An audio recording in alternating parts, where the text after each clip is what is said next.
y llegué a Limas repleto de hombres del área de computación y prácticamente luego Cristina Loyo fue otra mujer que apareció en nuestro ámbito, pero tuve que abrirme la brecha. Afortunadamente mis compañeros me recibieron con mucho cariño. Creo que también por eso de que el conocimiento que traje desde la Universidad de Varsovia no estaba popular aquí en ese ámbito, entonces a través de primero maestría en ciencias de la computación y luego maestría creció al doctorado, tuve oportunidad de abrir mi propio espacio y finalmente, bueno, mi corazoncito se convirtió en el área de ingeniería de software en México y apoyo a la industria de software en México, con mujeres como Gloria Quintanilla y Lupita Ibargüengoitia, antes de que existieran redes sociales, fundamos primero Círculo de Calidad de Software para apoyar la industria de software en México con conceptos que no estaban muy populares. Y luego este círculo en 99 se convirtió en Asociación Mexicana para la Calidad en Ingeniería de Software, que fue también un parteaguas en ámbito de la industria incipiente mexicana a finales de los años 90 para apoyar que crezca.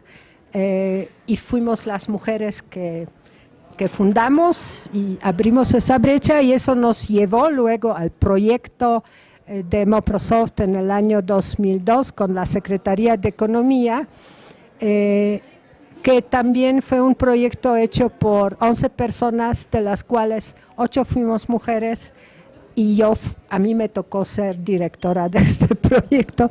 Entonces, en cierto sentido tuve mucha suerte que como mujer se me ha permitido abrir horizontes en el área en particular de ingeniería de software en México.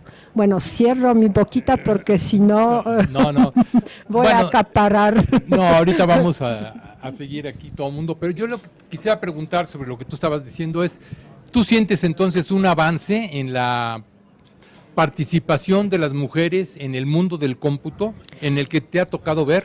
Bueno, en porcentajes todavía no mucho. Desde que yo empecé y llegué a México, seguimos siendo como 20%, sobre todo en ámbitos académicos, pero también en la práctica de la industria.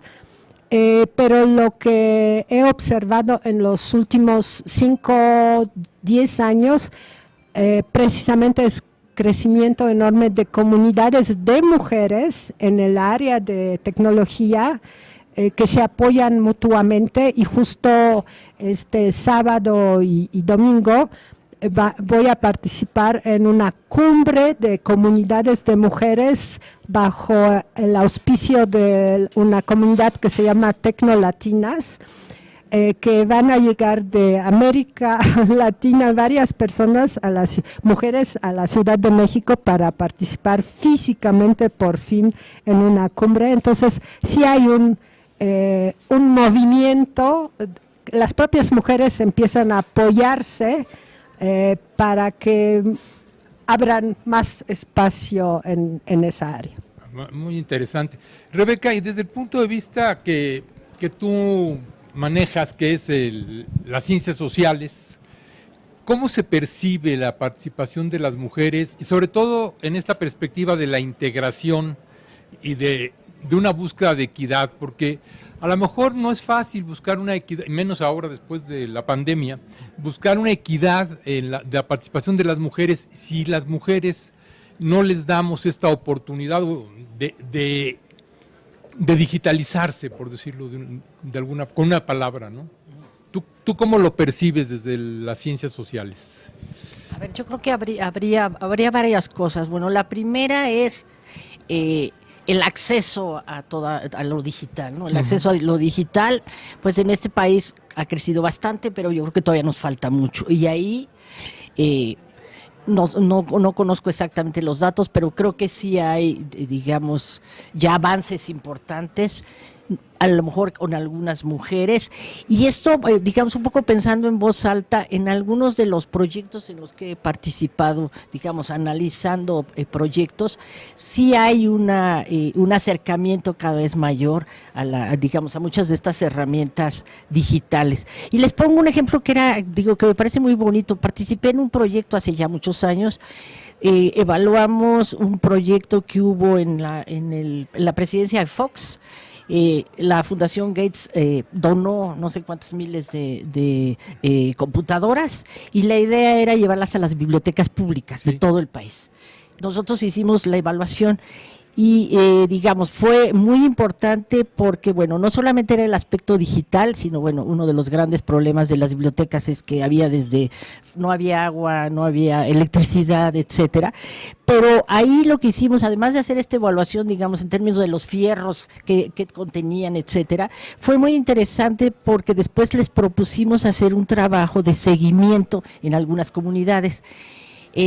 Porque siempre hay esta idea de que las bibliotecas tienen que ser un lugar donde no hay ruido, etcétera. Entonces, la idea del uso de estas computadoras, iban los niños, las niñas, digamos, a utilizarlas para jugar y no solamente para la escuela.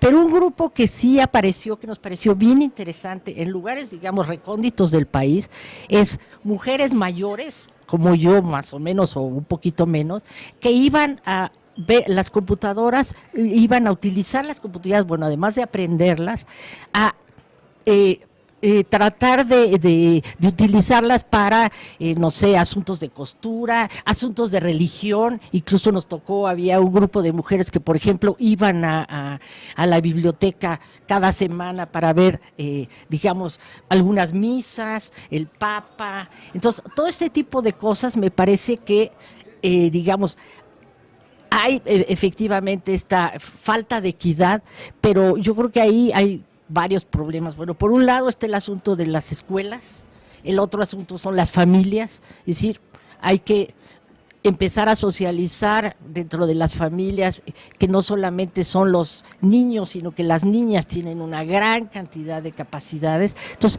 creo que entre la escuela y la familia hay una parte muy importante que debemos, y desde chiquitos, ¿no? Es decir, no esperarnos. Sé que ahora hay todo este proyecto STEM, que me parece muy interesante, pero creo que tendremos que irnos más abajo, desde la familia, desde los niños en la escuela primaria.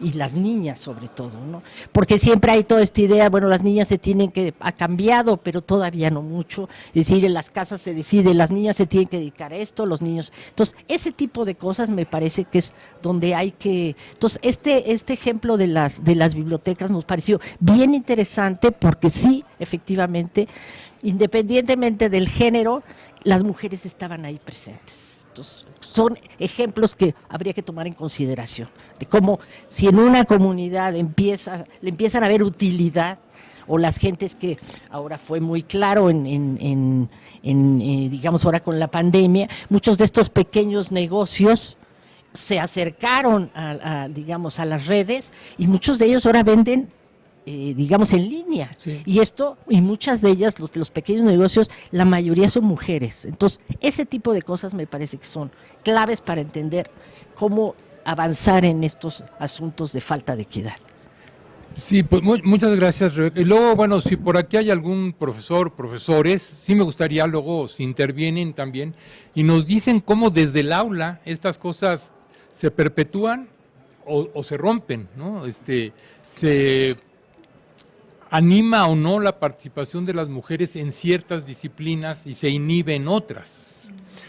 Bueno, Nadly, tú estás en la parte más bien de seguridad, ciberseguridad.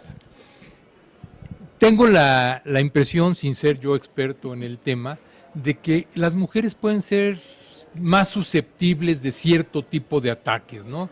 La famosa violencia sexual, la ley Olimpia, todos estos temas. ¿Es así o cómo lo ves tú desde tu experiencia? Bueno, relativamente sí. La mujer somos más susceptibles a cualquier tipo de violencia digital y de hecho es a veces provocado por nosotras mismas. Y es debido a que nosotros no, digamos, no tenemos el concepto de protección en seguridad de la información, no tenemos la concepción de no divulgar. Nosotras somos muy emotivas y al ser emotivas, pues publicamos absolutamente todo lo que queramos. O sea, nosotras, si nos pasa algo, estamos felices, lo escribimos en redes sociales.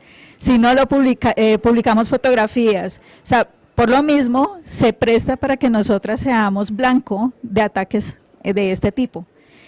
Y pues, y va la educación desde la niñez, hay que generar esa prevención y esa educación sobre la ciberseguridad.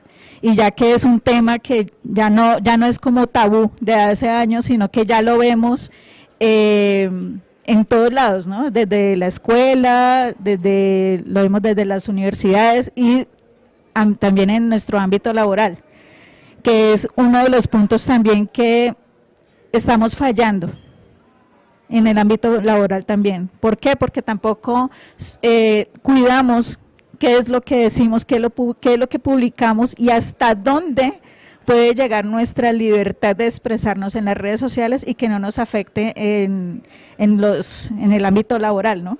Entonces, son cosas de que es como un contra para nosotras, pero también lo veo como de algo de aprendizaje, de un aprendizaje diario, de una fidelización, de una concientización que nosotras debemos también estar al día, ¿no? Así como la tecnología avanza, nosotros también tenemos que estar avanzando en la concepción de la ciberseguridad, de la ciberhigiene, de la protección, y que es algo que ya se ha evolucionado también mucho más, ¿no? O sea, a pesar de que hay personas que se afectan, hay otras mujeres que estamos detrás protegiendo, cuidando, fidelizando y que hace que también otras personas que están atrás vayan aprendiendo sobre esos temas.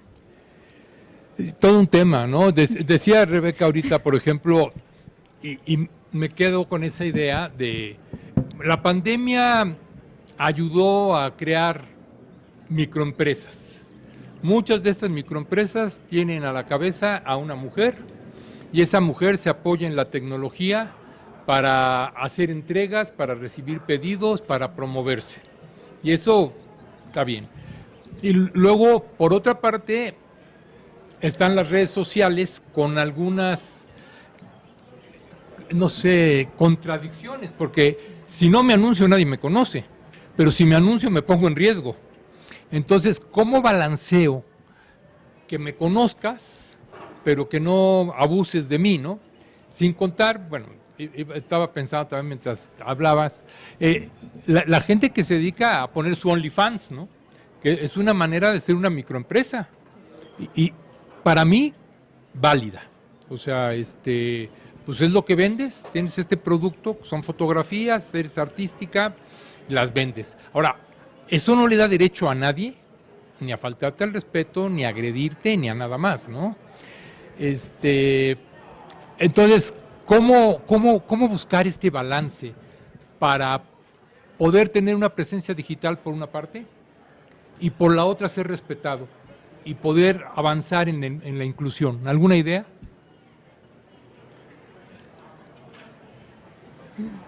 Bueno, Bueno, yo ingenuamente puedo dar mi ejemplo, soy tuitera. ajá. Hace, no sé, creo que ya como 10 años, cuando surgió, precisamente por el tema de que me di cuenta que están creando varias comunidades de mujeres para apoyar a las niñas, etcétera. Entonces abrí una cuenta en Twitter para de alguna manera estar en contacto con estos grupos pero a la vez promover ciertas cosas que me parecían de la práctica de ingeniería de software importantes. Y entonces no tengo muchos seguidores, pero durante esos años no he sufrido un ataque negativo. Yo creo que la razón es que yo no he hecho ningún comentario negativo sobre nadie. Solamente estoy retuiteando o generando cosas que son de valor para, sobre todo, comunidad de desarrollo de software, y entonces la gente lo aprecia. He visto que a otros colegas de mi ámbito sí los atacan, y bien feo, pero a mí no me ha pasado, y no sé si es eso de que si tú no te expresas negativamente de alguien, entonces de alguna manera la gente te tiene más respeto. Sí, no sé qué. Un poco la netiqueta, ¿no? Muchas veces es lo que acabas de decir, la etiqueta en los entornos digitales. Si eres una persona de que te expresas neutral para dar una opinión o para dar un criterio de algo, pues no va a generar esa controversia que te puedan estar atacando. Pero, ¿qué es lo que sucede? Vuelvo y repito, hay veces somos emotivos en el momento de que ocurre algo y publicamos por impulso. Esa publicación por impulso muchas veces es la que genera ese odio, genera ese tipo de hacer la apertura a una violencia digital, y que pues las personas se pueden ver afectados. Y hay redes sociales que hay unas que son más vulnerables en cuanto a esto, en cuanto a la generación de odio, como hay otras que solamente se han dedicado por sus políticas, las dejan y no se genera tanta controversia. Y eso se ha venido se ha evolucionado muchísimo, más ahora los 2 últimos años de la pandemia, se generó mucho más este tipo de actos de violencia digital debido al encierro. Se juntaron muchas otras cosas que pues psicológicamente afectaron y que generaba este tipo de violencia, y que ya a partir de ahí, hoy en día vemos más violencia, se ve más, ¿cómo te explico? Que la libertad de expresión se sobrepasa de los límites, y pues ahí donde vemos mujeres, hasta niños, niñas, adolescentes y hombres afectados por esto, por las mismas publicaciones que se hacen por impulso. Bueno, pero hasta acá estoy de acuerdo con lo que tú me estás diciendo, pero no veo todavía una distinción entre que haya una parte de la población que esté más en riesgo que la otra. A mí a veces me cuesta trabajo, porque cuando hablas de estas cosas y dices lo que sea, te dicen, sí, pero tú eres hombre, ¿no? O sea, y con eso, pues a lo mejor tienen razón, pero es una manera de decir, tú no estás percibiendo la situación en carne propia. Entonces, yo por eso les quería preguntar, ¿ustedes sienten que el hecho de ser mujer en sí mismo, más allá de que seas muy correcto cuando te expresas en las redes, o de que no seas correcto, conlleva un sesgo? Es decir, por ser mujer se está más en riesgo, por ser mujer se tiene menos posibilidad de participar, por ser mujer se descalifica lo que se opina. Iba a decir en la opinión de ustedes, pero no solo en la opinión, en la experiencia de ustedes. A ver, Rebeca. Bueno, yo creo que tiene que ver, digamos, independientemente de esto, que digamos, cómo le pusiste al programa, que es una provocación. Digo, porque una cosa son, los 2 cromosomas te dan el estado biológico, el sexo, pero bueno, ahí yo creo que esto tendría que ver en cómo se construye socialmente el género femenino, digamos, hablando, sin entrar en si te ves femenino o no, esa es otra discusión que no viene al caso. Entonces, ahí creo que cómo se construye, digamos, cómo se ha construido el género femenino en nuestras sociedades, que yo creo que hay diferencias en los países y también si estamos aquí en la ciudad que si estamos en otros lugares, eso yo creo que va marcando de alguna manera en cómo las mujeres son vistas, cómo son abordadas, cómo son tratadas, a qué sí se supone que tienen derecho y a qué no tienen derecho. Es decir, cómo está construido socialmente, digamos, desde esta relación hombre-mujer, pasando por las relaciones, sociales, pero las sociales que van desde la escuela, pasando por la familia y terminando en lo laboral, ¿no? Entonces, creo que ese tipo de elementos, y que ahí yo creo que las ciencias sociales tienen mucho trabajo que hacer, es decir, a través de trabajo etnográfico, en fin, todo este tipo de cosas, para ir entendiendo por qué se dan este tipo de fenómenos, en qué momento se dan, y ubicándolos además en una, digamos, en términos coyunturales. Tú hablabas, por ejemplo, después del COVID o durante el COVID. Es decir, el encierro que tuvimos, creo que todavía no lo logramos digerir. Y luego, aparte, otra de las cosas que yo creo que también influye es a nivel global y a nivel nacional. Estamos viviendo momentos, digamos, muy complicados en términos de cómo se utilizan los medios, me parece. Los medios, no solamente los digitales, sino todos. Es decir, que va desde las gentes en el gobierno, pasando con sus seguidores, etcétera, y un ejemplo, digamos, que se utiliza mucho últimamente, que después habría que ver en otros lugares, es el caso, por ejemplo, de Trump. Todo esto que pasó con Trump ha ido, digamos, ¿cómo se llama? Haciendo que esto se extienda, porque además ahora, no solamente como mujeres, tenemos acceso al mundo global. Entonces, todo ese tipo de influencias, yo creo que desde las ciencias sociales tenemos que empezar a entender qué está pasando y cómo, como tú decías, es decir, ir estableciendo una serie de, a lo mejor no normas escritas, pero una serie de normas para cierto tipo de comportamientos. Y pasa en algunas de las páginas y demás, si alguien sobrepasa, incluso hasta las más famosas, Facebook y todas esas, si alguien sobrepasa ciertos, digamos, estándares o reglas, sale fuera, ¿no? Entonces, creo que ese es el tipo de cosas que, por eso me parece muy importante, digamos que entre las ciencias sociales, la ciencia de datos, etcétera, tiene que haber muchos caminos para entender qué está pasando con estos fenómenos, explicarlos, pero además ayudar a que vayan por otros lados, ¿no? Eso me parece que podría ser importante. Muchas gracias. A ver, acá. Ay, discúlpeme. Sí, discúlpeme, sí, cómo no. Y si quieren hacer alguna pregunta, ¿no? ¿Nadie? Lo que me gustaría comentar es que sobre la libertad de expresión en redes sociales, yo creo que la mujer sí es mucho más susceptible de ser criticada y ofendida, sobre todo, que los hombres. Y además una mujer puede expresar lo que quiera, por decir en el Facebook, en cualquier red social, y no por eso tienen el derecho las personas de opinar y de ofender. Porque, por ejemplo, es como decir, ¿cómo no te van a violar si ven cómo traes el escote? Oye, yo me he visto como se me pega la gana. Y eso no te da el derecho de querer tocarme o de querer acercarte a mí o acosarme.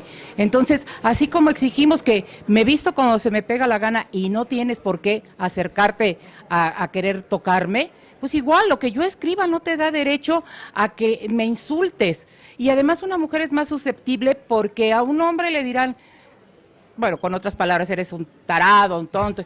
Y a una mujer se van luego, mucho sobre lo sexual. Lo mínimo que le dicen es que estás mal cogida. O sea, luego te hablan de que te hace falta, estás insatisfecha.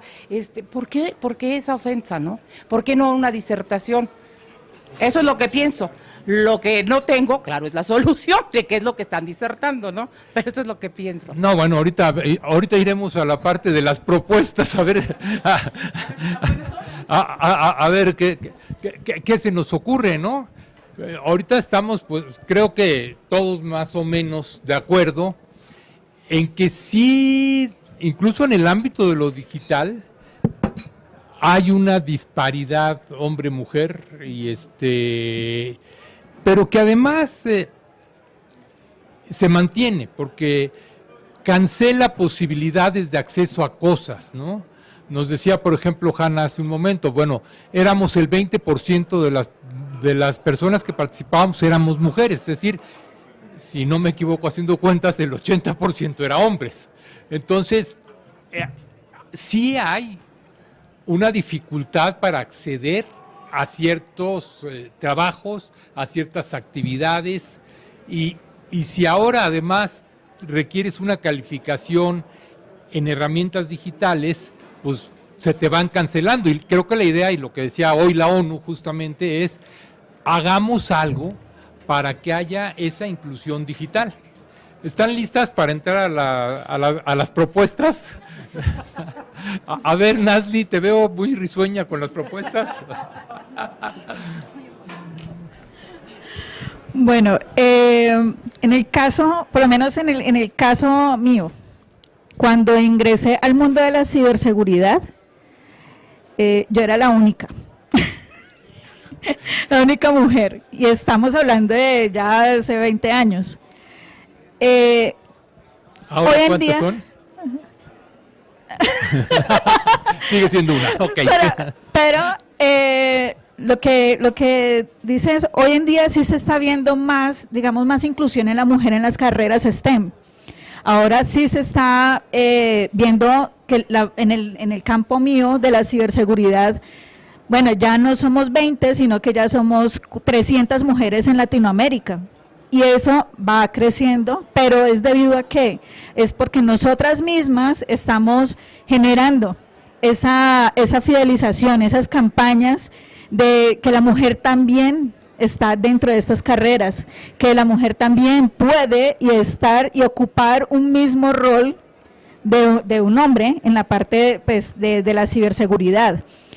Que todavía se ve la diferencia, digamos, económica. Sí, todavía hay una evidencia, pero que ya estamos más incluidas en los proyectos digamos, de ciberseguridad que siempre se han dicho que es para hombres. O sea, ya por lo menos se ve más en el campo.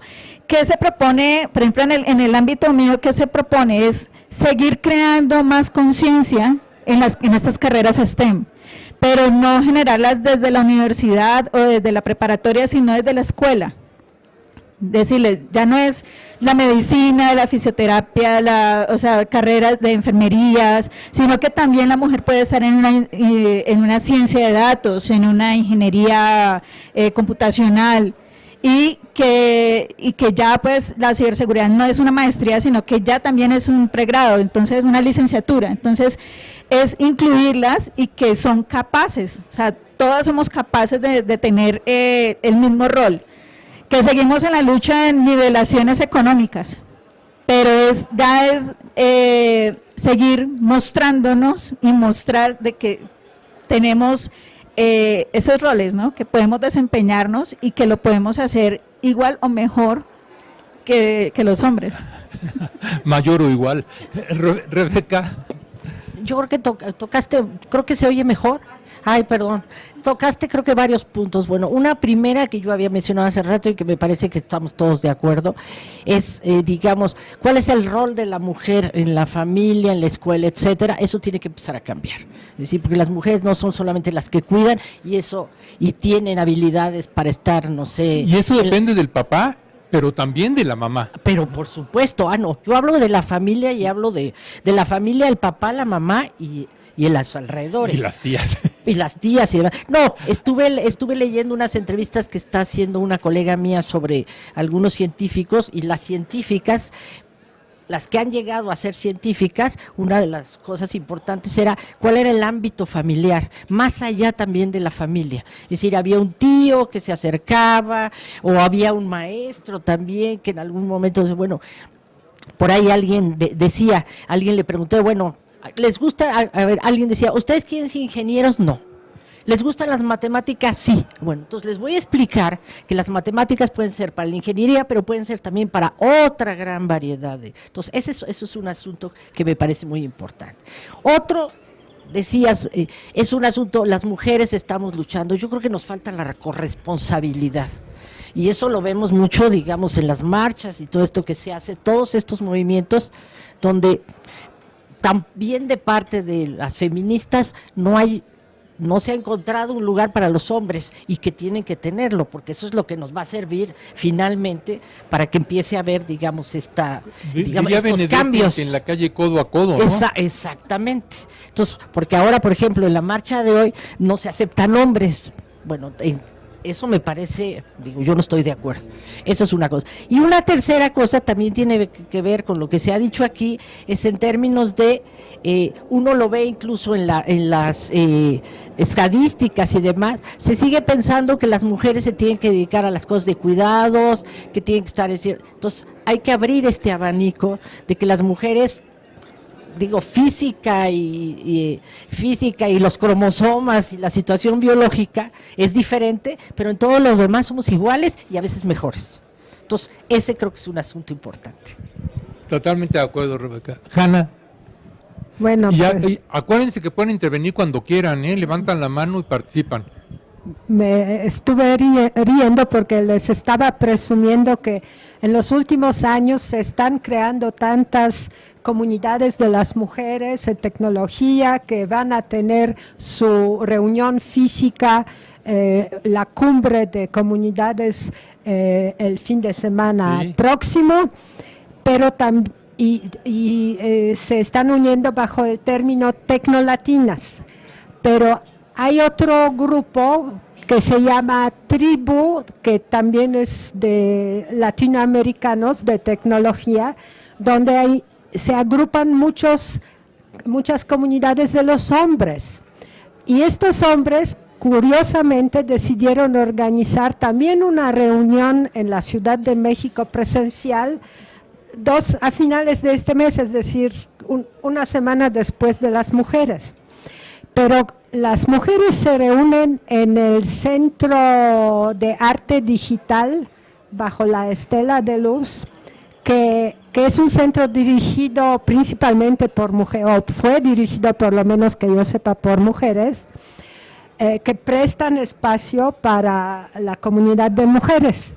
Y el Tribu de los hombres latinoamericanos se va a reunir en Irish Pub en la noche para tomar la cerveza. Entonces, y también curiosamente, como ya hicieron conmigo una entrevista, me están invitando. Dije, voy a ir a una reunión, ir a la otra, para decirles, miren, tribus, júntense, por favor, júntense. Sí, que es un poco lo que decía ahorita Rebeca, ¿no? Si queremos mantenernos separados, está bien, yo creo que hay espacios en que tenemos que estar separados, pero si queremos avanzar juntos, pues también tenemos que caminar juntos, ¿no? Entonces, y un poco la preocupación de este día es eso, ¿no? Es crear los mecanismos, pero te das cuenta que algo es insuficiente, o sea, la participación y los espacios que estamos permitiendo y creando para las mujeres no son suficientes. No solo en el cómputo, no solo en el STEM, en general, ¿no? Entonces, pues algo tenemos que hacer. Y ¿alguna otra cosa que te veo ahí con cara de la quiero sacar? A ver, Nazli, ¿sí? No. ¿Te vi cara? No, sino que recopilando lo que dicen las doctoras, es muy necesario mostrar más las capacidades que nosotras tenemos, y no es de generar estos grupos, porque lo que hacen es, entiendo yo que formar esos grupos antes se alejan a lo que realmente se quiere hoy en día, que es una integración entre los dos sexos y que se pueda definir, bueno, vamos a hacer estas campañas, vamos a hacer estos tipos de inclusiones, y eso va a generar más, digamos, más camaradería, ¿no?, entre los dos sexos. Entonces, creería yo que eso es lo que nos hace falta, y aplaudo lo que va a hacer la doctora, porque eso va a generar esa fuerza, ¿no? De, oye, sí, está bueno lo que ustedes están haciendo, está bueno, pero ¿por qué no se integran y forman algo muy bueno, que es conocimiento científico, pero ya acompañado de los dos sexos? Entonces, creería yo que eso es lo que sí nos hace falta, y más empatía, tanto de los hombres hacia las mujeres como las mujeres también hacia los hombres, para estas carreras que son tan fuertes, porque hoy en día todavía se ve, ¿no?, de que así estemos en una ingeniería, así estemos se ve que yo sé más, yo puedo más que tú, o sea, pero es más como la fuerza de sobresalir y de pagar, digamos, lo que está investigando la mujer o algo por el estilo. Entonces, es más como generar esa campaña de, bueno, vamos a ver de hombro a hombro y vamos a salir bien los dos. Yo acá le voy a dar la palabra a alguien de aquí, y luego me gustaría que regresáramos un poco sobre el tema de los liderazgos. Gracias. Porque de repente uno siente que están las cosas listas, pero no hay los liderazgos para llevarlas a cabo. Adelante con tu pregunta. Perdón, ¿qué tal? Muy buenos días.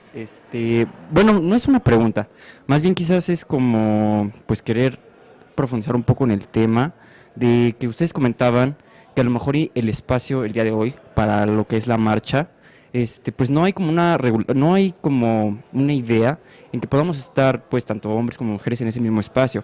Hay pues un rechazo, sobre todo por, pues, esta parte de la violencia y todo eso de las mismas mujeres, y pues a lo mejor es respetable, porque la verdad es que pues tampoco nos podemos cerrar los ojos. La verdad es que vivimos en un México bastante violento en general, pero pues sí es complicado, porque yo creo que como hombre a lo mejor, y esa concientización, bueno, esa parte de la conciencia que tiene que llevar uno, pues no es como tan clara.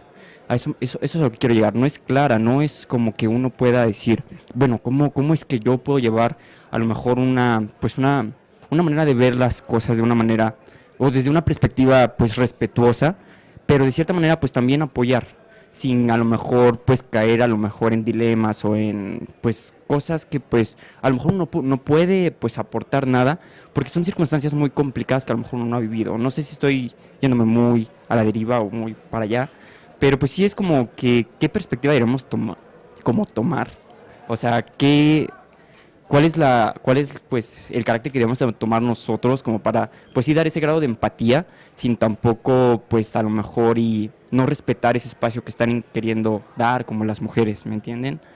En todo esto, no sé, ¿ustedes qué opinarían? Muchas gracias por tu participación. Bueno, justamente lo que yo comentaba de diferentes comunidades, las de mujeres empezaron a formarse en Internet para apoyarse principalmente, porque no se sentían cómodas en comunidades de los hombres de ciberseguridad o de cualquier tema que sea tecnológico, pero me imagino que en otras áreas. Entonces, así como tú dices que ahorita entiendes un poquito de por qué están tan enojadas y no quieren que participen los hombres, creo que lo mismo en la parte tecnológica. Las mujeres ahorita quieren el entusiasmo que he visto expresado de que por fin nos vamos a ver, sobre todo después de la pandemia, en persona, mujer a mujer. Ni mencionan que quieren invitar a los a lo mejor con todo respeto como apoyo técnico para la reunión o de cafetería, pero que se sienten ahorita inseguras. Por eso yo como viejita digo, alguien tiene que tomar ese liderazgo de decir a unas y a otros, ya es hora de que empiecen a tender puentes e invitarse mutuamente para ganar esa confianza. El tema de que las mujeres no se han sentido seguras en ámbitos, bueno, varios. Creo que este es el problema que tenemos que trabajar los dos sexos para tender esos puentes. Rebeca, Nazli, a ver, allá hay otra participación. Sí, claro. A ver. Hola, buenas tardes a todos. ¿Sí se escucha bien? Sí. Bueno, yo lo que quiero decir, perdón, pues llegué tarde, entonces, pero ya agarré el hilo de lo que se está hablando ahorita. Por las décadas que yo he vivido, a mí sí me tocó el patriarcado, pero al 100%. Quiero decir que siento que ha cambiado y mucho, poco a poco. Una anécdota que quiero contar nada más, pero que creo que ejemplifica mucho, es, tuve la oportunidad de visitar a mi hija en el extranjero que vive. A la hora que abordo el avión y nos da la bienvenida el piloto, era la piloto, la que iba volando, digamos, un 747, lo que normalmente uno lo identifica como un hombre, ¿no? Entonces el piloto, y siempre piensa uno en un hombre, está mal, pero yo pienso que sí se va ganando terreno poco a poco.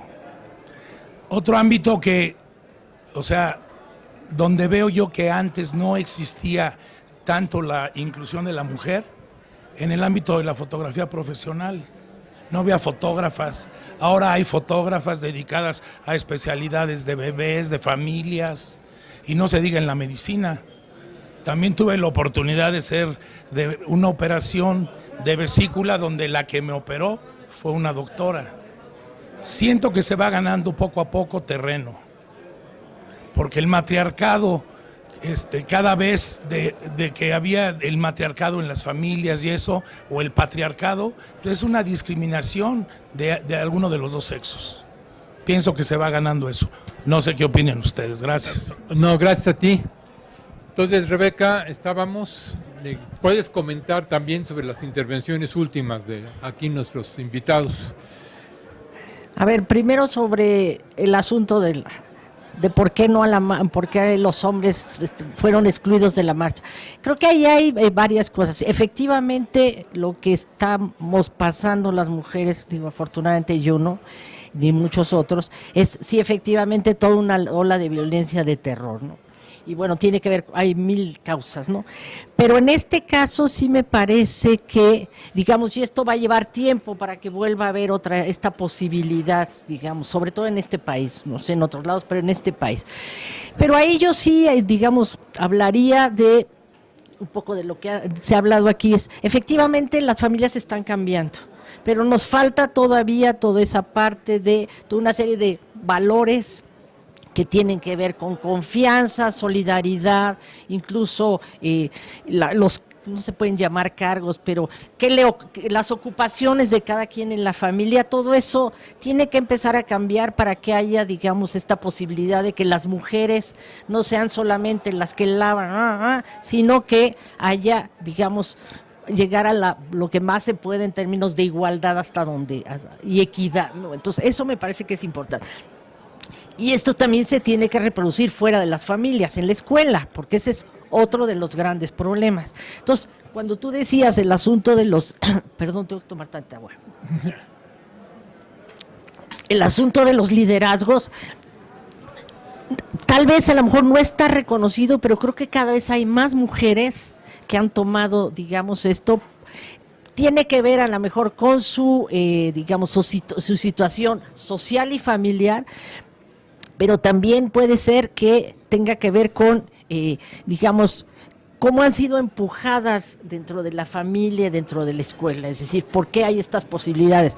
La otra vez estaba leyendo un artículo sobre, ya hay varias gerentes a nivel internacional, desde industria automotriz, ya no son solamente las de perfumería y no sé qué, sino que eso da idea de cómo está cambiando esta perspectiva de los liderazgos y que son cosas que tenemos que analizar para ver, digamos, cuáles fueron los elementos, causas y demás que permitieron que estas personas, es decir, llegaran a esos puestos, ¿no? Eso me parece importante. Nazli. Bueno, llevando el hilo de la persona que que dio su opinión de los patriarcados. Yo vengo de familia así, prácticamente. Mi papá era una persona de las Fuerzas Armadas de Colombia y cuando ya llega mi periodo de entrar a la universidad me dice, tú vas a estudiar Derecho. O sea, democráticamente me estaba imponiendo, tú vas a estudiar Derecho. Y yo, ok, yo lo hago, pero a escondidas me tocó estudiar Ingeniería. O sea, me tocó hacerme becar en la misma universidad para que mi papá no se diera cuenta que estaba estudiando lo que a mí me gustaba y lo que él quería. Y cuando llega el día del grado, ya soltársela. Necesito derechos de grado para el derecho y derechos de grado para ingeniero. Y él me decía, ¿y por qué ingeniería si eso es de hombres?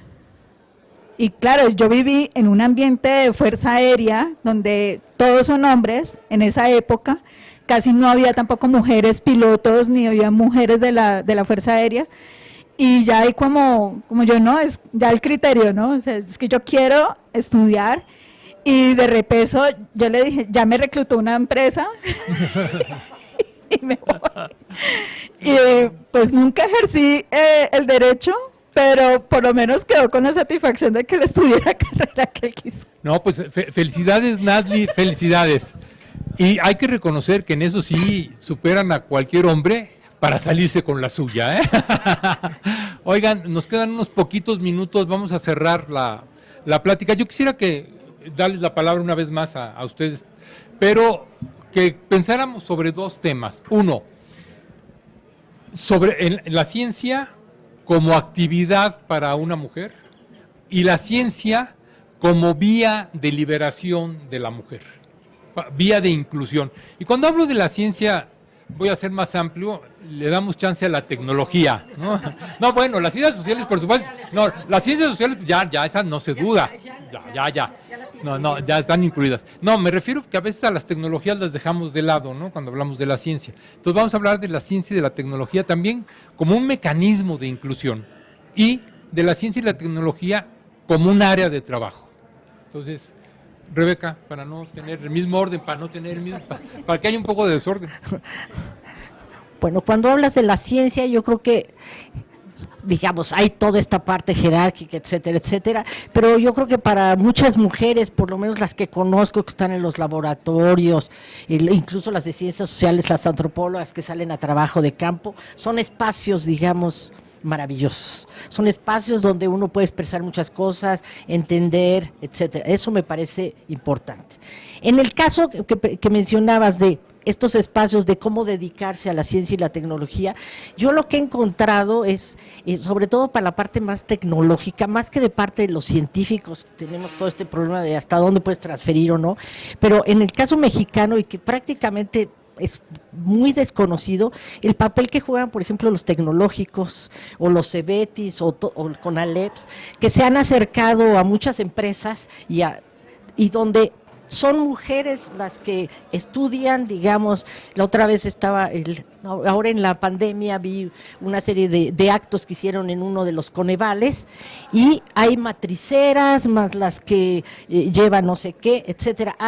Yo creo que esta posibilidad de acercamiento de toda esta serie de disciplinas tecnológicas y científicas que no necesariamente están en las universidades y que habría que voltear a ver porque están en las localidades y yo creo que son, digamos, salidas muy importantes.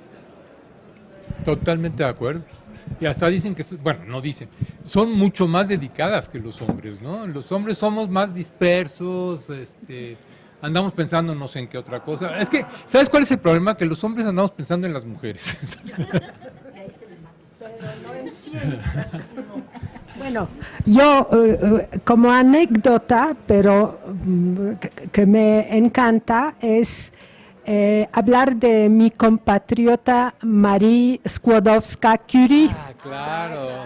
que es la única mujer que tiene 2 premios Nobel, pero la vida anecdótica de esta mujer maravilla es que nació en Varsovia y gracias a que su papá fue maestro de matemáticas, ella tuvo desde la casa oportunidad de De tener acercar. acceso a ciencia, ¿no? Matemáticas, física, etcétera.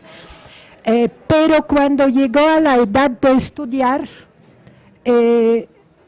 salió que en Polonia no aceptaban, como ahorita en Afganistán, a las mujeres a estudiar carreras. Entonces se cambió a París. Allá allá empezó a estudiar de manera parecida como tú, que estudió como 2, 3 carreras a la vez. Logró y conoció a Pierre Curie, ya reconocido físico de la universidad, y se casaron. Y juntos trabajaron en el descubrimiento de la radiación. ¿Y qué pasó? Cuando los de Premio Nobel querían otorgar nada más el premio a Pierre Curie. Y fue gracias a Pierre que dijo, aquí o nos dan a los dos Premio Nobel o yo no lo recibo. Y así fue que le dieron el primer Premio Nobel. Luego él desgraciadamente murió en un accidente y entonces ella continuó trabajo en su laboratorio y ya no hubo de otra. El segundo Premio Nobel ya fue para ella. Admirables estas polacas. Natalie. Y con esto vamos concluyendo. Bueno, en la parte de la ciencia, yo siempre coloco ese ejemplo a mis alumnos, porque ella es prácticamente la inspiración de nosotras las que ingresamos a la ingeniería, en la parte de ciencias computacionales. Y gracias a esa puerta y a la admiración que vamos creando hacia ella, a pesar de todos los años que siguen, ellas siguen todavía, la doctora Curie en este ámbito, y es la inspiración para que otras personas, otras mujeres que están atrás de nosotras, sean inspiración y sigan estas carreras STEM. Que la ciencia no es solamente estar en el laboratorio, sino no un laboratorio de químico o farmacéutico, sino laboratorios de fabricantes de tecnología, de ciencia, y esto hace que la inspiración llegue más y pues ya sean más Curies, más ingenieras, más doctoras en este ámbito de STEM. Lástima que el Curie lo que mide es radioactividad, ¿verdad? No, pero es el apellido de él, no es el de ella. Ella era Sklodowska. Sí, pero más difícil. Bueno, pues muchas gracias a nuestras 3 participantes, a quienes nos acompañaron, a quienes nos vayan siguiendo por el video, y recordarles que el ciclo continúa la próxima vez en la FES Cuautitlán también, y vamos a estar alternadamente FES Cuautitlán, FES Acatlán. Pueden además, el video está en UNAM Digital, pueden buscarlo en UNAM Digital, reproducirlo, pueden dejarnos sus comentarios. Hay una página web también del ciclo Ciencia, Conciencia y Café, y agradeceremos mucho sus comentarios. Entonces, no sé si... A ver.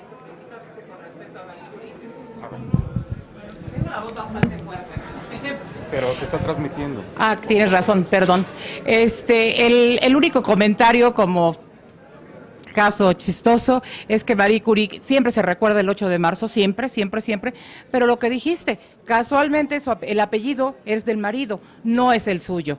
Hasta en eso hay preponderancia del hombre sobre la mujer. Es nada más el comentario. Gracias. Esos franceses, pues que ni...